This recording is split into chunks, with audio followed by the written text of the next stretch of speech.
Hi hello എല്ലാവർക്കും നമസ്കാരം. ചാണകം ആട്ടിൻ കാഷ്ടം പോലുള്ള വളങ്ങളൊന്നും ലഭ്യമല്ലാത്തവർക്ക് നമ്മുടെ ചെടികളുടെ രോഗപ്രതിരോധ ശേഷി കൂട്ടാനും അതുപോലെ വളർച്ച കൂട്ടാനും ഒക്കെ സഹായിക്കുന്ന ഒരു ജൈവ സ്ലറി നമുക്ക് വീട്ടിൽ എളുപ്പത്തിൽ എങ്ങനെയാണ് തയ്യാറാക്കുന്നത് എന്നാണ് നോക്കാൻ പോകുന്നത്. നമ്മുടെ അടുക്കള വേസ്റ്റൊക്കെയാണ് മെയിനായിട്ട് ഇതിൽ ഉപയോഗിക്കുന്നത് കേട്ടോ. അപ്പോൾ നമുക്ക് വീഡിയോ കാണാം. നമ്മളിപ്പോൾ ബക്കറ്റിൽ കുറച്ച് കഞ്ഞിവെള്ളം ഒഴിച്ചിട്ടുണ്ട്. അതുപോലെ തന്നെ പച്ചക്കറി വേസ്റ്റ്, പഴത്തൊലി, പഴങ്ങൾ, ഇതൊക്കെ നമ്മൾ ഓരോ ദിവസത്തെയും നമ്മൾ ഈ ബക്കറ്റിൽ ഇങ്ങനെ ശേഖരിക്കുകയാണ് ചെയ്യുന്നത്. അപ്പം നമ്മുടെ വീട്ടിൽ ചീഞ്ഞു പോയിട്ടുള്ള പഴങ്ങളോ കാര്യങ്ങളോ ഒക്കെ ഉണ്ടെങ്കിൽ നമുക്കത് നമ്മുടെ ഈ ഒരു വളത്തിൽ ചേർത്ത് കൊടുക്കാവുന്നതാണ്. ഇപ്പം ഞങ്ങളുടെ വീട്ടിൽ ഒരുപാട് പപ്പമരവും കാര്യങ്ങളും ഉള്ളത് കൊണ്ടാണ് ഈ പപ്പങ്ങ നമുക്ക് പഴുത്ത് ചീഞ്ഞു പോയത് നമ്മൾ ഇതിൻ്റെ അകത്ത് അരിഞ്ഞിതുപോലെ ചേർക്കുന്നത്. അല്ലെങ്കിൽ പഴം ചേർത്താലും മതി. പഴുത്ത് പോയിട്ടുള്ള ഉപയോഗശൂന്യമായിട്ടുള്ള പഴമോ കാര്യങ്ങളോ എന്ത് ഫ്രൂട്ട്സ് ആണെങ്കിലും നിങ്ങൾക്ക് ഇതിൽ ചേർത്ത് കൊടുക്കാവുന്നതാണ്. അപ്പോൾ ഇത് നമ്മൾ അരിഞ്ഞിങ്ങനെ ചേർക്കുന്നതുകൊണ്ടുള്ള ഗുണം നമുക്ക് പെട്ടെന്ന് തന്നെ നമ്മുടെ ജൈവ സ്ലറി റെഡിയായി കിട്ടുമെന്നുള്ളതാണ്. അല്ലെങ്കിൽ നിങ്ങൾക്ക് ഇതിന് പകരമായിട്ട് ചേർക്കാവുന്ന ഒരു കാര്യം ശർക്കര ചേർത്ത് കൊടുക്കാവുന്നതാണ്. കഞ്ഞിവെള്ളമോ അല്ലെങ്കിൽ സാധാരണ വെള്ളമോ ഒഴിച്ചു കൊടുക്കാം. അങ്ങനെ നമ്മളത് അതിനുശേഷം മൂടി വെച്ചാണ് ഇത് നമ്മൾ സൂക്ഷിക്കേണ്ടത്. 4-5 ദിവസത്തിന് ശേഷം നമ്മുടെ ഈ ഒരു പച്ചക്കറികളൊക്കെ നന്നായിട്ടൊന്ന് അഴുകി തുടങ്ങിയിട്ടുണ്ടാകും. ഈ ഒരു രീതിയിലേക്ക് ഇപ്പോൾ ആയിട്ടുണ്ട്. ഇനി നമ്മൾ ഇതിനകത്ത് ചേർത്ത് കൊടുക്കാൻ പോണത് വേറെ 1-2 സംഭവങ്ങളും കൂടി ചേർത്ത് കൊടുക്കുന്നുണ്ട്. അപ്പോൾ അത് ചേർത്ത് കൊടുക്കുമ്പോൾ നമ്മളുടെ സൂപ്പർ വളമായിട്ട് മാറും. അതുപോലെ ഉള്ളിത്തൊലിയുടെ, സവാളയുടെ തൊലിയും ഇതെല്ലാം ഉള്ളത് കൊണ്ട് നമുക്കൊരു പരിധി വരെ ഒരു കീടനാശിനിയും കൂടിയായിട്ട് മാറും. അപ്പോൾ നമ്മളിവിടെ എടുത്തു വെച്ചേക്കണതെന്ന് പറഞ്ഞാൽ ഇത് വേപ്പും പിണ്ണാക്കാണ്. നീം കേക്ക് അത് നമ്മൾ ഒരു 1/2 കിലോ എടുത്തിട്ടുള്ളൂ. 1/2 കിലോന് മുകളിലുണ്ട്, 1 കിലോനിൽ താഴെ. ഇത് വെള്ളത്തിൽ അലിഞ്ഞോളൂ. അപ്പം ഇത് നമ്മളുടെ കപ്പലിൻ്റെ പിണ്ണാക്കാണ്. ഇതിപ്പോൾ ക്വാളിറ്റി നല്ല ക്വാളിറ്റിയാണ്, അതുകൊണ്ടാണ് ഇത്ര ഇതായിട്ടുള്ളത്. ഇതിന് ഇപ്പോൾ 60 രൂപ റേറ്റ് ഉണ്ട്. ഇതിന് 30 രൂപ ഒടുങ്ങി പല കമ്പനിയുടെ പല റേറ്റുള്ള സാധനങ്ങൾ കിട്ടും. 28 ഒടുങ്ങി 35-40 വരെ കിട്ടും.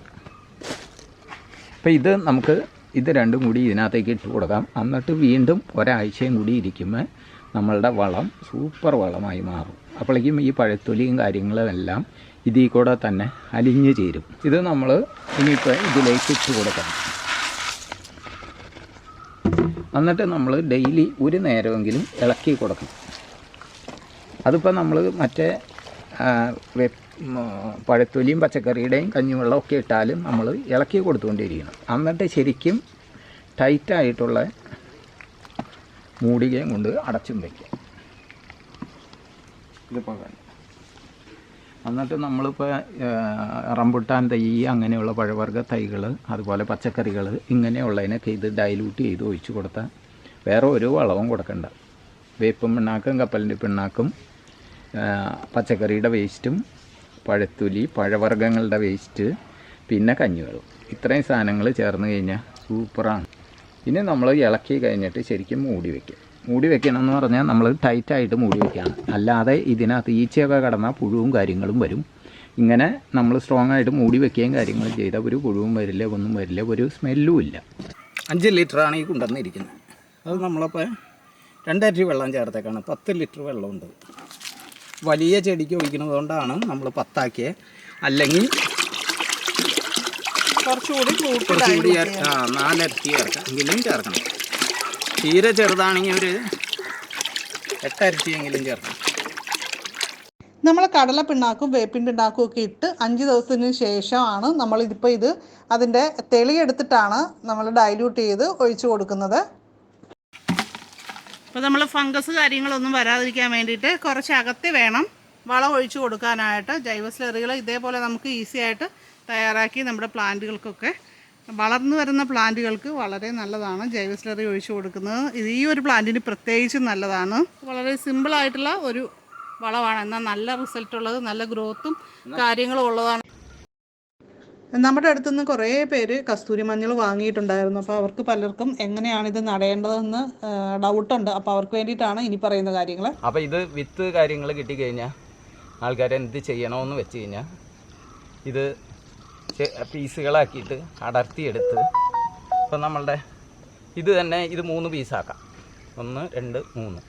ഈ പീസാക്കിയതിന് ശേഷം ഇത് കുറച്ച് പച്ച ചാണകം എടുത്തിട്ട് അത് കലക്കി അതിൽ മുക്കാം. അതിലൊരു 5 മിനിറ്റോ 10 മിനിറ്റോ മുക്കിയിടാം. അതിന് ശേഷം നമ്മൾ എടുത്തിട്ട് തണലിൽ വെയിൽ കൊള്ളരുത്, എന്നാൽ മഴ കൊള്ളരുത്, ഇതൊന്നും ചെയ്യാതെ തണലിൽ വെയിലും മഴയും ഒന്നും കൊള്ളാത്ത രീതിയിൽ നിരത്തിയിടാം. അത് നമ്മളുടെ ഇപ്പോൾ ഏതെങ്കിലും ഷെഡിലോ എവിടെയെങ്കിലും നിരത്തിയിട്ടാൽ മതി.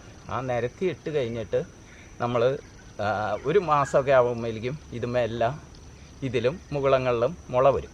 അപ്പോൾ ആ മുള വന്നു കഴിഞ്ഞ് കഴിയുമ്പോൾ നമുക്ക് വാരമൊക്കെ എടുത്ത് റെഡിയാക്കി അതിനകത്ത് കുഴിയെടുത്ത് വളമൊക്കെ ഇട്ട് റെഡിയാക്കി ഇത് നമുക്ക് നട്ടു കൊടുക്കാം. അപ്പം മഴയ്ക്ക് മുമ്പ് നട്ടാലും കുഴപ്പമൊന്നുമില്ല. അത് കഴിഞ്ഞിട്ട് പുതയിടണതിൻ്റെ മുകളിൽ നനച്ച് കൊടുത്താൽ മതി. ആഴ്ചയിൽ ഒരു ദിവസമൊക്കെ ഒന്ന് നനച്ച് കൊടുക്കുകയും കാര്യങ്ങളും ചെയ്താൽ മഴ വരുമ്പോഴേക്കും ഇത് മുളച്ചു വന്നോളും. അല്ല, മഴയായിട്ട് ആദ്യം മഴ പെയ്ത് ഭൂമി തണുത്തതിന് ശേഷം നടാണെങ്കിൽ നമ്മൾ പിന്നെ നനയ്ക്കുക കാര്യങ്ങളോ ഒന്നും ചെയ്യേണ്ട കാര്യമില്ല. അപ്പം ഞങ്ങൾ കസ്തൂരി മഞ്ഞൾ ചാക്കിലാക്കിക്കൊണ്ടിരിക്കുകയാണ്. അപ്പോൾ ഇന്നത്തെ വീഡിയോ നിങ്ങൾക്ക് ഇഷ്ടമായിട്ടുണ്ടെങ്കിൽ ലൈക്ക് ചെയ്യുക, ഷെയർ ചെയ്യുക. ആദ്യമായി കൃഷിലോകം ചാനൽ കാണുന്നവരൊക്കെ സബ്സ്ക്രൈബ് ചെയ്ത് ബെല്ലൈക്കൺ ക്ലിക്ക് ചെയ്ത് ഓളെന്നുകൂടി സെലക്ട് ചെയ്ത് വയ്ക്കുക. നിങ്ങളുടെ അഭിപ്രായങ്ങളൊക്കെ കമൻറ്റ് ചെയ്യാനായിട്ട് മറക്കരുത്. അപ്പോൾ നമുക്കുടനെ മറ്റൊരു വീഡിയോയിൽ വീണ്ടും കാണാം. നന്ദി, നമസ്കാരം.